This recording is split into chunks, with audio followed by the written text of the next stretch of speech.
Welcome to বিচিস kitchen creation. চলে এসেছি আজ এক নতুন রেসিপি নিয়ে। আবার চলে এসেছি একটা মজাদার রেসিপি নিয়ে। তো যারা ডায়েট করছেন তারা ওই সেই মুসলি, ওটস, ছাতু এসব খেয়ে বোর হয়ে গেছেন, তো চিট ডেতে কিন্তু এরকম একটা চটপটা খুব মজাদার একটা রেসিপি আপনারা বাড়িতে বানিয়ে নিতে পারেন। এর মধ্যে প্রচুর প্রচুর প্রচুর ভেজিস থাকে। তো আপনারা আপনাদের মনের ইচ্ছে মতন যত যা যা ভালো লাগে সব ভেজিস কিন্তু এর মধ্যে ইউজ করতে পারবেন। তো তাতে কোনো কেউ বাধাও দেবে না, আর বাধা দেওয়ার কে আসবে বা বাধা দিতে। তো প্রচুর প্রচুর ভেজিস এখানে আপনারা পেয়ে যাচ্ছেন এই রেসিপিটাতে। তো আমার হাতের কাছে যা যা ভেজিস ছিল সেগুলো আমি দিয়ে এই রেসিপিটা করেছি। তো চলুন রান্নাঘরে যাওয়া যাক। তো এখানে কড়াইতে আমি তেল গরম করে দিয়েছি। গরম করে আমি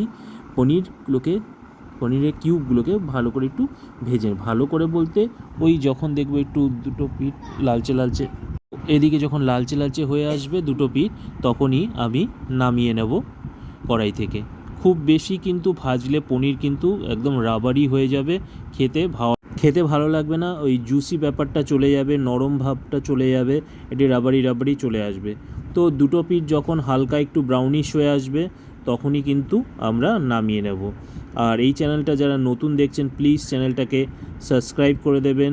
সাবস্ক্রাইবের পাশে বেল আইকনটা অতি অবশ্যই ক্লিক করবেন, যাতে সঙ্গে সঙ্গে নোটিফিকেশান আপনার কাছে চলে আসে। প্রচুর শেয়ার লাইক প্রচুর করুন। তো এবার পনিরগুলোকে সব নামিয়ে নিলাম। সেই তেলের মধ্যে আমি দিয়ে দিচ্ছি রসুন কুচি দিয়ে দেবো। আর এই পুরো রান্নাটা এখন কিন্তু পুরো হাই ফ্লেমে হবে। আর দিয়ে দিচ্ছি লঙ্কা কুচি। এরকম আমি লম্বা লম্বা করে লঙ্কাগুলোকে কুচি করেছি, আপনারা যেরকম ইচ্ছে সেরকম করতে পারেন। যেহেতু এটা ভিডিও করছি আমি, তার জন্য একটু সুন্দরতা দেখানোর জন্য আমি চেষ্টা করছি, নাহলে সবাই অনেকে কমেন্ট করে হয়তো বলতে পারবেন এ আর কি রান্না।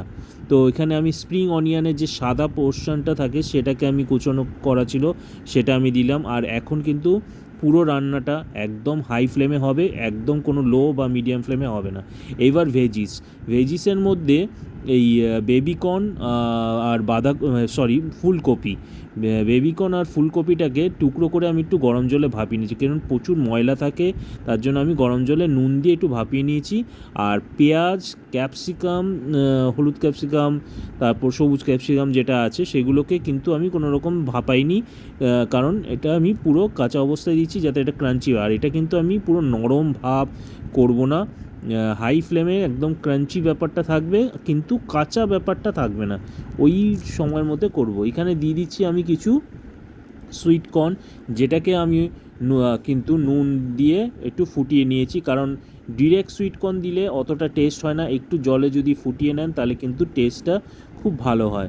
তো এরকম হাই ফ্লেমে একটু নাড়াচাড়া করে নেব, কারণ যেহেতু ফুলকপিগুলো একটু জলে ভাপিয়ে নিয়েছিলাম, তো সামান্য একটু জল বেরোতে থাকে, আর এটা পুরোপুরি ড্রাই হবে, তার জন্য দিয়ে দেবো।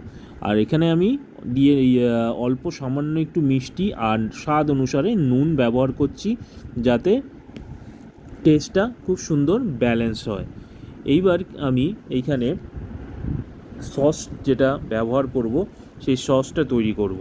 সেই সসটা তৈরি করার জন্য একটা বাটিতে আমি 1.5 চামচ ভরে দিয়ে দিচ্ছি ভিনিগার আর ডার্ক সয়া সস বা নর্মাল যে সয়া সস থাকে সেটা, আর টমেটো সস এই তিনটে মিশ্রণকে ভালো করে, আর 1.5 চামচ মানে বড় চামচে 1.5 চামচ, যেটা টেবিল স্পুন বলে সেটা বড় চামচে 1.5 চামচ ভালো করে তিনটে সসকে মিশ্রণ করে আমি ওই কড়াইতে দিয়ে দেবো। কড়াইতে দিয়ে এবার এটা কিন্তু ফুল ফ্লেমে চলছে, একদম ফ্লেম লো বা মিডিয়াম করবেন না, তাতে কিন্তু খাওয়ার টেস্টটা একটু কমে যায়। আর খুব এটাকে পুরো যেহেতু ড্রাই হবে, তার জন্য যতক্ষণ সসটা পুরো শুকিয়ে মাখো মাখো ব্যাপার না হয়ে আসছে ততক্ষণ কিন্তু আপনারা এই রান্নাটা ফিনিশ হবে না। এইবার যে আগের থেকে ভেজে রাখা পনিরগুলো আছে সেগুলো আমি অ্যাড করে দিচ্ছি। আর এর ফাঁকে আমি সামান্য একটু ব্রোকলি ছিল আমার, সেটা আমি আর দেখাইনি, 2-3 পিস পড়েছিল সামান্য, সেই ব্রোকলিটা আমি ওর মধ্যে অ্যাড করি, যেহেতু ব্রোকলি আমার খেতে খুবই ভালো লাগে, তো বেকার সব ভেজিস দিচ্ছি আর যেটা আমার ভালো লাগে সেটা দেবো না।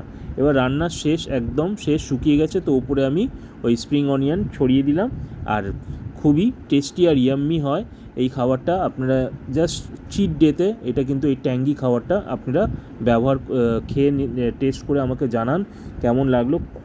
খুবই ইয়াম্মি খেতে হয়, আপনারা জাস্ট প্লিজ ট্রাই করুন একবার, তারপর আমাকে বলবেন যে কি কমেন্ট করে যে ভালো হয়েছে কি হয়নি।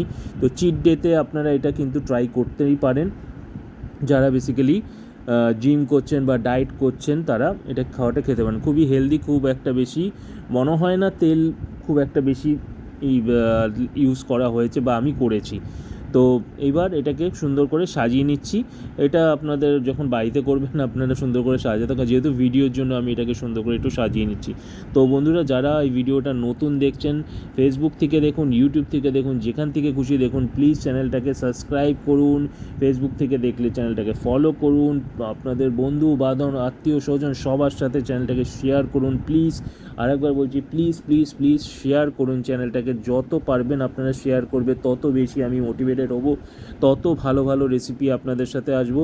আর অতি অবশ্যই যত আপনারা আমাদেরকে আশীর্বাদ করবেন, সাবস্ক্রাইব করবেন, তত আমি মোটিভেটেড হয়ে আরও ভালো কোয়ালিটির, আরও ভালো মানের ভিডিও আপনাদের সাথে শেয়ার করব, যেখানে আপনারা দেখে খুব খুশি হবেন।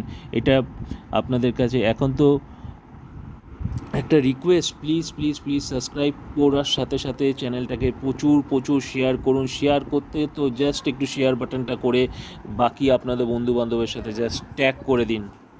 তো আজকের মতন বিদায় নিচ্ছি বন্ধুরা, খুব শিগগিরই আর একটা নতুন ভিডিও নিয়ে আপনাদের সামনে চলে আসবো। ততদিন আপনারা ভালো থাকুন, সুস্থ রাখুন, সবাইকে ভালো রাখুন।